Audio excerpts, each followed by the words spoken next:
자, 2단원 직권의 변화와 영향 봅시다. 자, 변동대하고 판구조론이라고 해서 나왔는데, 보면은 변동대라고 하는 거는 뭔가의 변동이 일어나는 지역이에요. 그러니까 화산, 지진, 조산운동. 이 조산운동이라고 하는 게 뭐냐면 대규모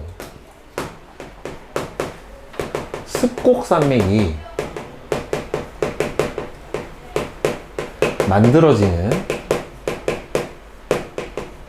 현상이 바로 조산운동에 해당이 돼요. 그러니까 양쪽으로 밀어주는 힘과 잡아당겨주는 힘 두 가지가 있어요.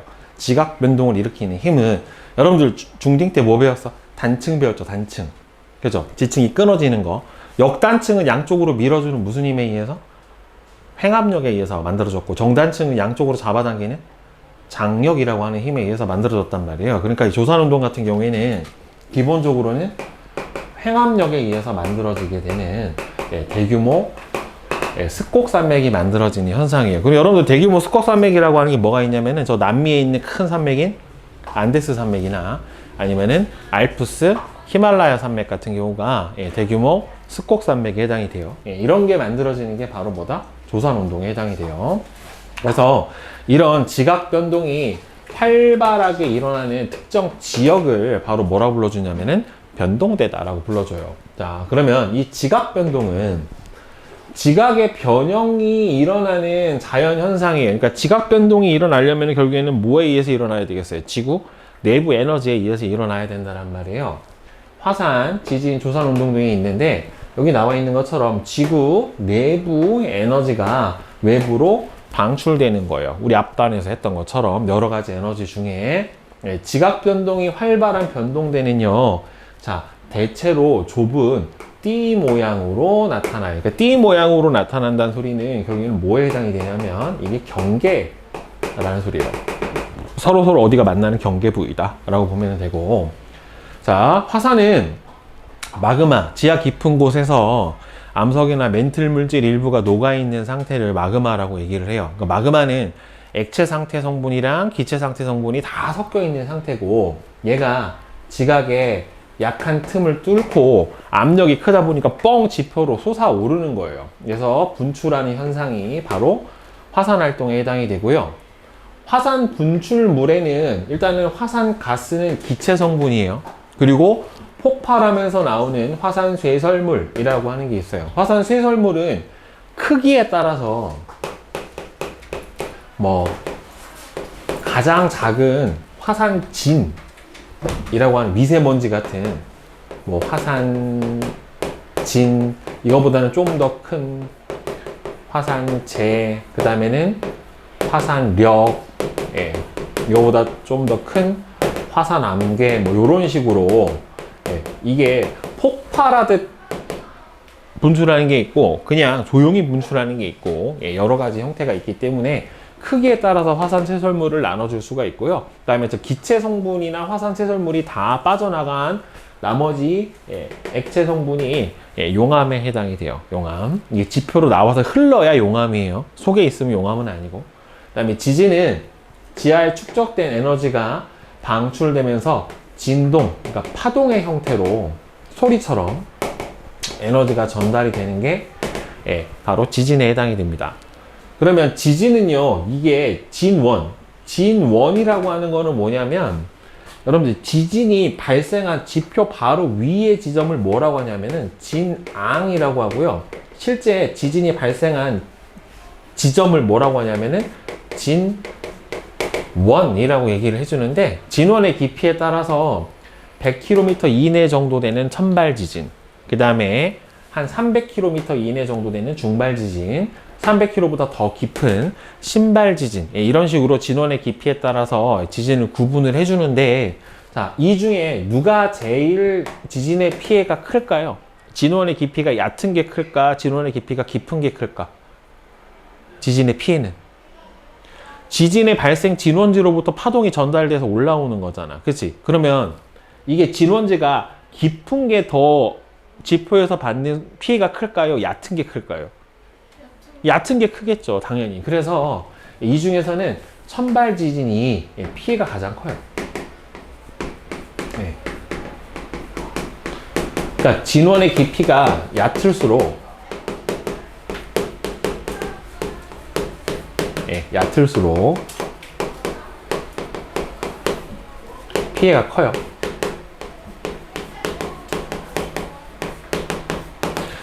그 다음에 화산은 아무 데서나 있는 건 아니에요. 아무 데서나 있는 거는 아니고 화산 활동이 활발하게 일어나는 띠 모양의 지역을 화산대, 지진이 자주 발생하는 띠 모양의 지역은 지진대 이렇게 불러줍니다.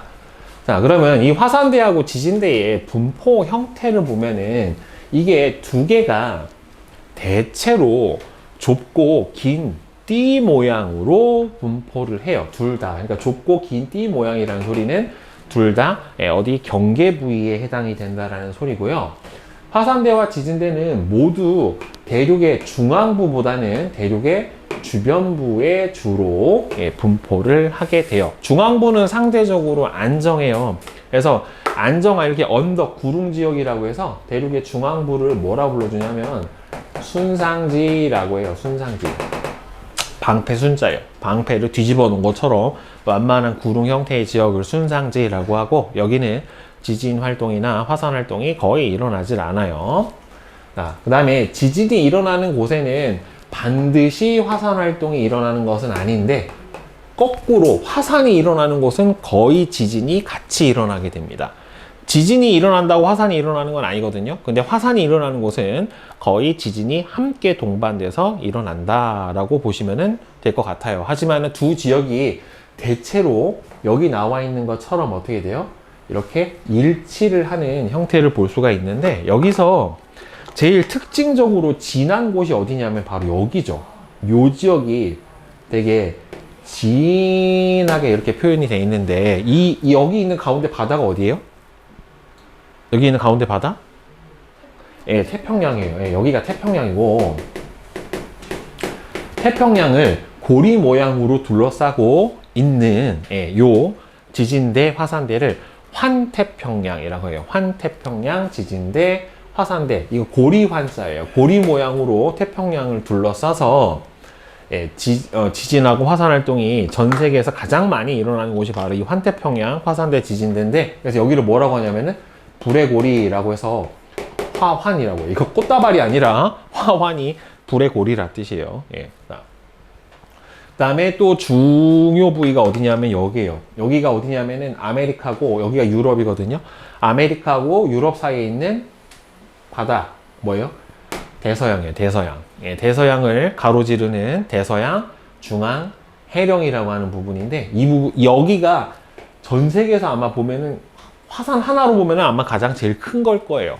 높다라는 것보다는 화산이 제일 규모가 제일 큰 게 아마 대서양 중앙 해령에 해당이 될 거예요. 그리고 요 부분 있죠? 인도, 알프스, 히말라야, 이 부분은 대부분이 지진대에 해당이 됩니다. 그러니까 특정 부분에서만 대부분 화산이나 지진 활동이 발달을 하고 아무 데서나 화산 지진 활동이 발달을 하는 것은 아니에요. 자, 그러면 이 화산이나 지진 활동을 설명하는 대표적인 이론이 바로 판구조론이라고 하는 겁니다. 저 판이라고 하는 건 널빤지 할 때 그 판이에요. 그래서 판은 플레이트라고 해요. 플레이트. 평평한 판. 자, 지구의 표면은요, 크고 작은 여러 개인데 대부분 10여 개예요. 10여 개. 10여 개 정도의 판으로 이루어져 있고요. 이 판들의 상대적인 운동. 그러니까 상대적인 운동은 크게 세 종류예요. 판하고 판이 서로 어떻게 되던가 이렇게 충돌하던가, 아니면 판하고 판이 어떻게 되던가 이렇게 벌어지던가, 아니면 이렇게 있던 판이 서로 어긋나거나, 이렇게 세 가지의 상대적인 운동에 의해 화산 활동이나 지진 활동들이, 지각 변동들이 일어난다는 이론이 바로 이 판 구조론에 해당이 되고, 직권은 여러분들 우리 앞에서 했지만 층상 구조 갖고 있다고 했잖아요. 맨 위에가 지각, 그 다음에 멘틀, 그 다음에는 외해, 내해. 네 개의 층상 구조로 되어 있고, 내부로 들어가면 들어갈수록 커지는 물리량이 선생님이 세 가지가 커진다고 그랬죠. 온도, 압력, 밀도. 요 세 가지의 물리량이 깊이 들어가면 들어갈수록 커진다란 말이에요. 그죠? 이렇게 층상 구조가 구분이 되는 거는 맨 처음에 지구, 원시 지구 생성이 될 때 무슨 상태에서 마그마의 바다 상태에서 밀도가 큰 게 중심부로 모여서 이렇게 층상 구조가 만들어진다라고 얘기를 했는데, 구성 물질의 물리적인 성질을 기준으로 다시 암석권, 연약권, 하부 멘틀, 내핵, 내핵으로 구분할 수 있는데, 이 암석권부터 하부 멘틀까지가 지각 플러스 멘틀이에요. 여기가 지각 플러스 멘틀에 해당하는 부위고, 그 다음에는 액체 상태 외핵과 고체 상태의 내핵, 이렇게 나눠주게 되는데, 그러면 여기서 이제 암석권하고 연약권이 뭐냐? 자, 암석권은요, 지각을 포함을 하고요, 지각 플러스 멘틀 상부 윗부분을 포함한 단단한 말 그대로 암석층인데, 두께가 대략 100km 정도 되는 구간이에요. 그러니까 이 판이라고 하는 건 지각만 얘기를 하는 건 아니고, 지각과 멘틀의 상부 일부를 포함을 하는 부분이고, 연약권은 이 암석권 아래에 있는 깊이 100km에서 400km 정도의 구간이 바로 연약권이에요. 그러니까 실제로 여러분들이 알고 있는 모호면이라고 하는 데 있죠. 모오로비치 불연속면 있잖아요. 지진파 속도가 갑자기 느려지는 데 있잖아요. 거기는 어디 포함이 되는 거예요? 암석권에 포함이 되는 거죠. 결국에는 지각과 멘틀의 경계가 모호면이니까. 자, 그러면 판은 지구의 겉부분인 이 암석권이 바로 여러 조각으로, 10여 개 조각으로 나눠져 있고요. 이러한 암석권의 조각을 바로 뭐라고 하냐면 판이라고 얘기를 해주는데, 판은 대륙 지각을 포함을 하는 대륙판, 그 다음에는 해양 지각을 포함을 하는 해양판, 이렇게 두 가지로 구분을 해줘요. 일단 여러분들 대륙 지각의 두께가 누구보다 두꺼워요? 해양 지각의 두께보다 두껍잖아요. 그렇죠? 그러니까 당연히 판의 두께도 어떻게 됩니까? 대륙 지각을 포함하는 대륙판의 두께가 해양 지각을 포함하는 해양판의 두께보다는 두꺼워요. 그러니까 지구는 밖으로 튀어나와 있는 부분이 많으면 안으로 들어가 있는 그 부분도 어떻게 돼요? 깊어요. 빙하도 그렇잖아요. 빙하가 위로 많이, 빙산이 위로 많이 솟아 있으면 아래 들어가 있는 부분도 많단 말이에요, 결국에. 그래서 판은 지각하고 상부 멘틀 일부를 포함을 하는 두께 100km 정도의 단단한 부분을 바로 판이라고 얘기를 해요. 그리고 두께는 누가 더 두껍고, 대륙 지각이 더 두꺼워요. 그렇고 밑에 이 100km 밑에 부분을 연약권이라고 하는데, 말 그대로 연약해요. 연약하다는 소리는 이 부분은 암석이 아니라 부분 용융이 되어 있어요. 부분 용융.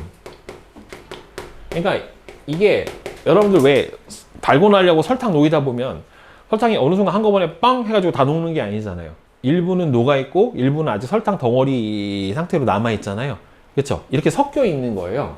이제 여기서는 멘틀이 녹아있는 부분도 있고 안 녹아있는 부분도 있어서 유동성을 띠게 되고요. 자, 중요한 게 이 연약권에서 바로 뭐가 일어나요? 멘틀의 대류가 일어납니다. 열대류죠.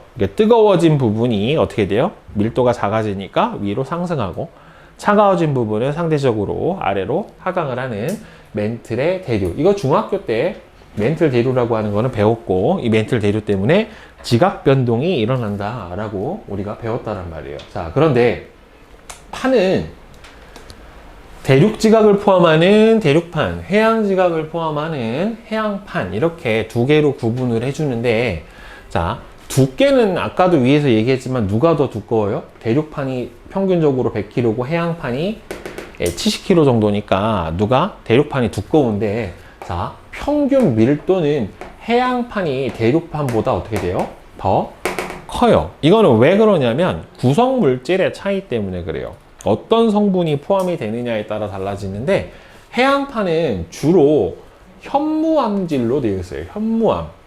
현무암질로 되어 있는데, 현무암은 철이나 마그네슘의 함량이 높아요. 철이나 마그네슘의 함량이 높기 때문에 얘네들 같은 경우에는 무겁고요, 어두워요. 무겁고 어둡고, 그 다음에 대륙판 같은 경우에는 주로 화강암질로 되어 있어요. 화강암질 같은 경우에는 철이나 마그네슘이 다 빠져나간 상태란 말이에요. 무거운 성분이 빠져나갔기 때문에 상대적으로 가벼운 나트륨이라든가 이런 성분들이 많아요. 그래서 얘네들은 주로 밝아요.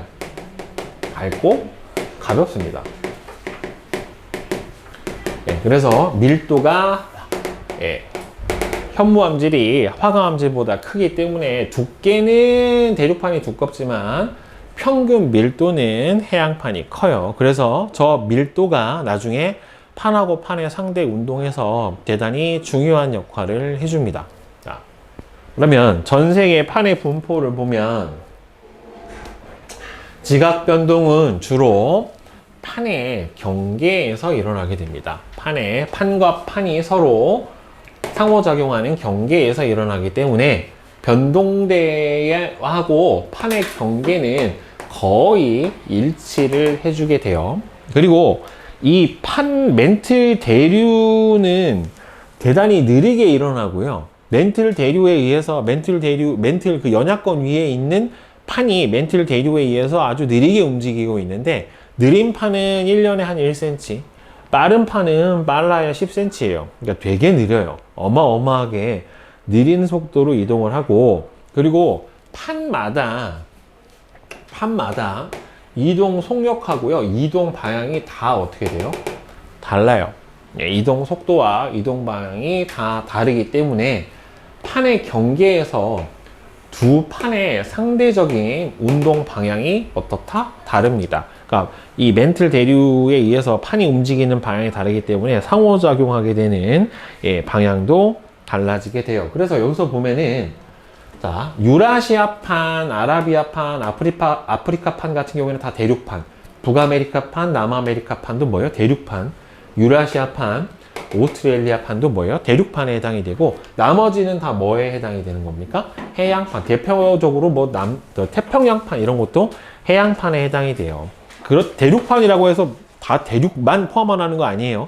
해양지각의 일부도 포함을 하게 되고, 우리나라는 어디 속하겠어요? 유라시아판. 유라시아판에서도 제일 여기 완전 끝은 아니고 여기쯤 있죠. 중간 부분. 중간에서 약간 바깥쪽에 있기는 하지만 완전히 경계부에 있진 않아요. 대표적으로 유라시아판 끝에 있어가지고 경계부에 있는 나라가 어디냐면은 일본입니다. 일본은 유라시아판 경계부에 붙어 있어요. 그래서 일본은 상대적으로 지각 변동이 많죠. 지진도 많고 화산도 많고, 그죠? 자, 그러면 이 판의 이동을 시켜주는 원동력은 바로 지구 내부의 에너지에 의해서 일어나는 멘틀 대류가 원동력 중에 하나예요. 원동력이 여러 가지가 있어요. 뭐 예를 들어서 멘틀 대류가 가장 큰 원인이긴 하지만, 판이 올라와 있으면 이 무게 때문에 이동을 하기도 하고요. 그 다음에 판이 판 아래로 들어갔었을 때 이 경계 부위에서 잡아당기는 힘도 있고 여러 가지가 있는데, 그 중에서 가장 큰 영향을 주는 거는 바로 뭐다? 바로 멘틀의 대류가 가장 큰 영향을 줍니다. 개념 확인 문제 풀이해 봅시다. 자, 1번은 OOXX예요. 그러니까 지진이 활발한 곳은 모두 화산 활동이 활발하다는 아니에요. 근데 화산 활동이 일어나는 곳은 지진이 다 같이 동반이 일어나게 됩니다.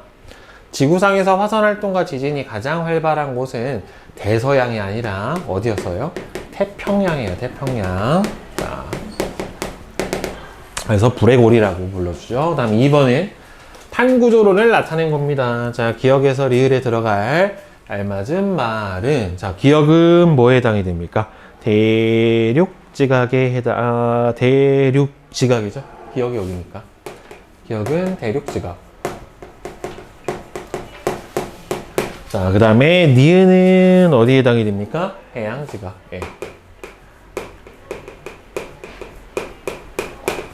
자, 그 다음에 디귿은 어디예요? 여기.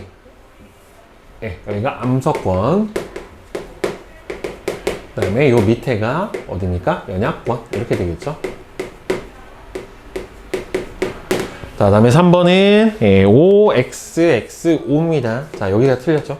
자, 모으면은 암석권과 연약권 사이의 경계 부분이 아니라 멘틀과 지각 사이의 경계 부분이죠. 어디에 포함이 된다? 암석권에 포함이 됩니다. 그 다음에 연약권은 단단한 고체 물질로 이루어져 있는 게 아니라 부분적으로 용융이 되어 있는 상태예요. 그래서 멘틀의 대류가 일어나죠. 그 다음에 4번.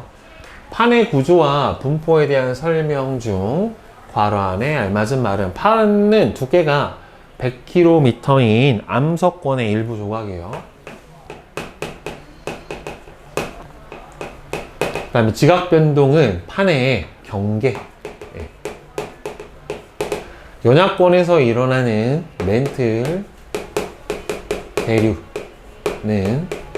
판을 이동시키는 원동력 중 하나입니다. 자, 그 다음에 5번은 대륙판과 해양판에 대한 설명으로 옳은 것은 대륙판은 대륙 지각과 멘틀 최상부로 이루어져 있다. 맞죠? 그 다음에 대륙판은 해양판보다 평균 두께가 두껍고 평균 밀도는 작죠.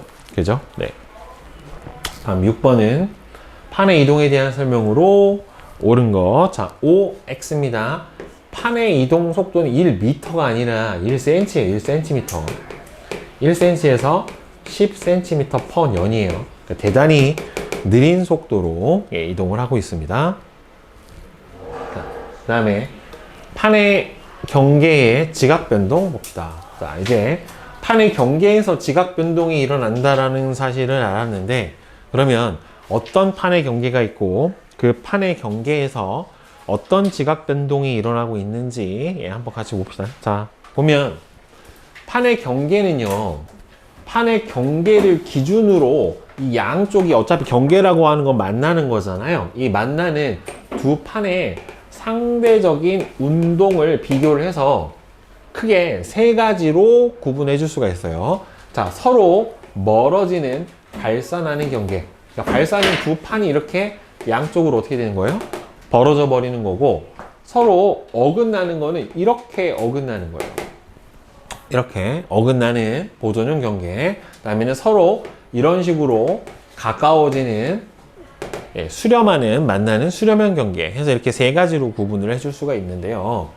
판의 경계 종류에 따라서 작용하는 힘도 달라요. 그러니까 이게 발산형 경계는 양쪽으로 이렇게 잡아당긴단 말이에요. 이렇게 서로 멀어져야 되는 거니까. 그러니까 이게 기본적으로 발산형 경계에서는 무슨 힘이 작용하겠어요? 양쪽으로 잡아당기는 장력이라고 하는 힘이 작용을 하고, 그 다음에 수렴형 경계는 이렇게 양쪽으로 밀어요. 만나야 되니까. 그래서 수렴형 경계는 바로 양쪽으로 밀어주는 횡압력이라고 하는 힘이 작용을 하게 돼요. 자, 그러면 보통 여러분들 장력에 의해서 발생하는 힘이 중등 과정에서 알았던 게 뭐냐면 정단층이 발생을 하죠. 그 다음에 횡압력에 의해서 만들어지는 거는 역단층이 발생을 하던가, 아니면 여러분들 습곡도 바로 이 횡압력에 의해서 만들어져요. 그러니까 어떤 힘이 작용하느냐에 따라서 기본적으로 만들어지게 되는 지형은 조금 다르게 되겠죠. 자, 그래서 이렇게 보면 두 판이 서로 멀어지는 지역은 멘틀 대류가 어떻게 되어 있다고 되어 있어요? 상승을 하게 되어 있어요. 그러니까 발산형 경계 같은 경우에는 뭐다? 멘틀 대류 상승부예요. 발산형 경계는 멘틀 대류 상승부에 해당이 되고, 그 다음에 수렴형 경계 같은 경우에는 두 판이 서로 가까워지는 거는 멘틀 대류의 하강부에 해당이 돼요. 그 수렴형 경계는 멘틀 대류가 하강합니다.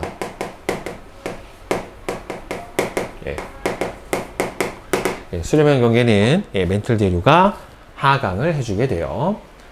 그리고 어긋나는 경계는 멘틀 대류가 직접적으로 저 판을 이동에 관여를 하지는 않아요. 그래서 멘틀 대류의 상승부나 하강부도 아니게 되는 지역에 해당이 됩니다. 대신에 이 어긋나는 지역은 이 멘틀 대류가 상승하는 지역하고 되게 유사하게 가까운 지역에 발달을 해요. 그거 정도는 관계가 있다라는 것만 일단 알고 있고, 자, 그러면 일단 각 경계부터 한번 살펴봅시다. 발산형 경계부터 봅시다. 발산형 경계. 자, 발산형 경계는 멘틀 대류의 상승부예요. 자, 멘틀 대류가 이렇게 올라와서 이렇게 대류에 의해서 상승해서 양쪽으로 간단 말이에요. 그러면 올라와서 양쪽으로 이렇게 벌어지는 힘에 의해서 두 판이 어떻게 돼요? 위에 있던 판이 멘틀 대류가 상승하니까 이렇게 벌어져 버린단 말이에요. 알겠죠? 그러면 봐봐. 벌어지면 판하고 판이 이렇게 있다가 멘틀 대류가 상승하면서 이 판이 이렇게 벌어져요. 그러면은 판과 판 사이 뭐가 생겨요? 이렇게 틈이 생기죠. 그럼 이 틈으로 뭐가? 마그마가 솟아오르는 거예요. 그러니까 당연히 무슨 활동이 있겠어? 화산 활동이 있을 거란 말이에요. 자, 멘틀 대류의 상승부에 위치하고요. 두 판이 서로 멀어집니다. 양쪽으로 멀어져요. 그리고 방금 설명했던 것처럼 두 판이 벌어질 때 뭐가 생겨요? 틈이 발생을 하고 그 틈으로 바로 뭐가? 마그마의 분출이 있어요. 마그마가 분출이 돼요. 그러니까 마그마가 분출이 된다는 소리는 결국에는 화산 활동이 일어난다는 소리고, 이 마그마가 분출이 됐다가 얘가 어떻게 돼요? 이제 굳어요.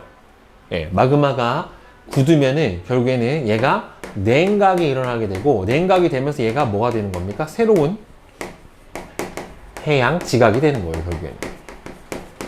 네, 새로운 해양 지각 또는 해양 판이 돼버리는 거예요. 이때는 이제 현무암이 분출이 되겠죠. 왜 이러면은 해양 지각이라는 것 자체가 대부분이 뭐니까? 현무암질이라고 얘기를 했으니까. 그래서 새로운 해양 지각이 생성이 돼버리니까, 그러니까 새로운 지각이 만들어지는 거는 결국에는 화산 활동이 있다는 소리예요. 그 분출된 마그마가 굳어졌다는 소리고, 판의 경계, 여기에서부터 분출돼서 새로운 판이 만들어지는 거란 말이에요. 그러니까 빵 하니까 여기서 뭐가 생겨요? 이렇게 화산이 생겨요. 화산이 생기는데 원래는 화산만 이렇게, 산이 이렇게 생겼어야 되는데 화산은 가운데가 어떻게 있어요? 쏙 들어가 있잖아요. 이게 분출을 해서 들어간 것도 있는데 이게 양쪽으로 잡아당기는 이런 힘 때문에 가운데가 쏙 파여요, 이렇게. 그래서 가운데가 쏙 들어간 이 부분을 뭐라고 불러주냐면 열곡이라고 불러줘요. 열곡. 예, 열이 많은 골짜기, 그래서 열곡이라고 불러주게 돼요. 그러니까 여기서 판에, 여기 멘틀 대류 상승부에 있는 여기 이 부분을 바로 뭐라고 하냐면 해령이라고 얘기를 해요. 해령. 말뜻 그대로 해석을 해보면 해령은 바다 해자 산맥 령자예요. 그러니까 바다에 있는 산맥을 해령이라고 하는데, 여기는 대양의 해저에 위치한 해저 산맥인데 화산으로 만들어진 산맥이죠. 주변의 해저보다 수심이 2km 정도 얕아요. 그러니까 2km 정도 얕다는 소리는 그만큼 위로 솟아 올라 있다는 소리예요, 결국에. 그리고 여기에서 새로운 해양 지각이 만들어지기 때문에 이 판의 경계인 해령에서 양쪽으로 멘틀 대류가 상승을 하면서 이렇게 멀어지잖아요. 그러니까 해령에서 만들어진 해양 지각이 가장 나이가 어리고, 해령에서 멀어지면 이 멘틀 대류 따라서 양쪽으로 어떻게 되기 때문에 이렇게 벌어지기 때문에 해령에서 멀어지면 멀어질수록 어떻게 돼요?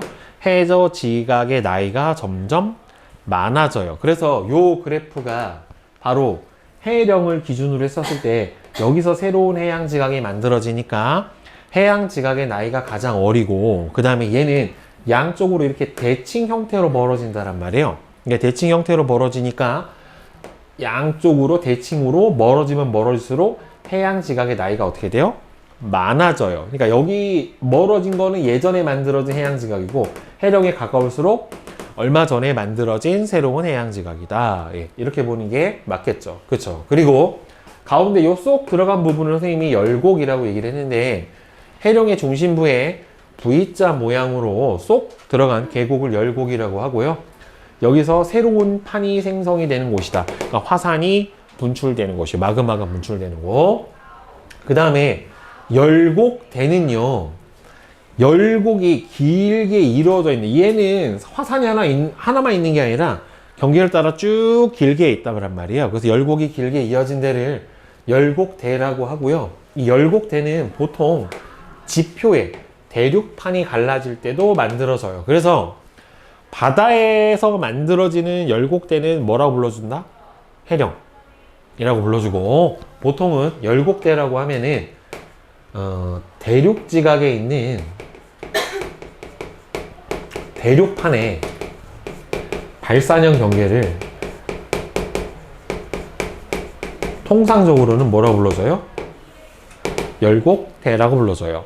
그러니까 해양지각, 해양판에 있는 발산형 경계는 뭐라고 불러주고, 해령이라고 불러주고, 대륙판에 있는 발산형 경계는 열곡대라고 이렇게 따로 구분을 해서 불러줘요. 그래서 밑에 보면 발산형 경계 구분이 나와 있잖아요. 해양판하고 해양판이 발산하는 경우와 대륙판하고 대륙판이 발산하는 경우, 어차피 원리는 똑같은데 저 경계가 대륙판에 있느냐 해양판에 있느냐의 차이예요. 자, 보면 해양판하고 해양판의 발산형 경계는 해령이 발달을 하고요, 대륙판하고 대륙판 사이의 발산은 열곡대라고 따로 불러줘요. 형태는 비슷해요. 자, 가운데 뭐가 발달해요? V자 모양의 계곡인 열곡이 있고, 얘도 마찬가지로 뭐예요? 열곡이 있어요. 그래서 이 해령에서는 뭐가 만들어지는 거예요? 새로운 해양 지각이 만들어지게 되는 거고, 열곡대에서는 새로운 대륙에 있으니까 뭐예요? 대륙판이 만들어지겠죠, 결국에는. 그죠? 네. 그리고 마찬가지로 양쪽에서 벌어진 틈으로 마그마가 분출이 되기 때문에 두 대륙판이 멀어지고, 얘도 두 해양판이 멀어지게 돼요. 그리고 둘 다 뭐하고 뭐가 다 존재해요? 화산 활동하고 지진 활동이 둘 다 존재를 하게 됩니다. 그리고 화산은 주로 천발이나 중발 지진이 주로 발생을 해요. 진원이 좀 깊이가 얕아요. 그래서 이 발산형 경계에서 지진이 일어났을 때는 피해가 좀 큰 경향을 보이게 됩니다. 한 경계가 멘틀 대륙의 상승부에 위치를 하고요. 그 다음에는 주변 바다 수심이 얕아요. 왜? 위로 솟아오른 산이기 때문에. 해령의 중심부에 열곡이 있고, 이 열곡에서 새로운 해양 지각이 만들어집니다. 대표적으로 대서양 중앙 해령이랑 동태평양 해령이랑이 대표적인 뭐에 해당이 된다? 발산형 경계인 해령에 해당이 돼요. 그 다음에 대륙판하고 대륙판이 벌어지는 열곡대는요, 얘도 멘틀 대륙 상승부고 열곡이 길게 발달을 하고 여기서 새로운 대륙 지각이 만들어지게 돼요. 대표적인 열곡대가 어디에 해당이 되냐면 동아프리카 열곡대, 아이슬란드 열곡대. 여러분들 예전에 보면 그 아이슬란드 간 새끼? 이렇게 해가지고 걔네들 오로라 보러 갔었잖아요. 삼시세끼에서. 예. 삼시세끼인가? 신서유기인가? 보면 거기도 화산 활동이 많이 일어난다는 말이에요. 아이슬란드에도 화산이 되게 엄청나게 많이 발달을 하고, 거기 뭐도 많아요? 온천도 많아요. 그래서 저 지역 같은 경우에는. 네.